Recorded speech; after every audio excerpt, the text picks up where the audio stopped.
Hello mga kabady!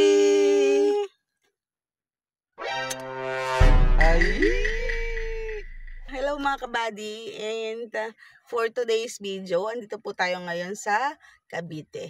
So, we're here in Dasma, Cavite, and wala po kaming tulog. Dito kami nag-isayay. Kasi this is last night of Kabadis stepfather. Ano ba yan? Parang wala talagang tulog tayo, ano? Kasi hindi na natin alam yung sinasabi natin. So, para tayong hanga. Ayan, so, stepfather po ni Kabady ang ililibing today. Diyan yung karo. Andyan na yung karo. So, Bye-bye. ayun na guys. So, dahil nandito na po yung ako pipick up po doon sa ating nakaburol. So, hanggang dito na lang po muna, and see you. See you again on our next video.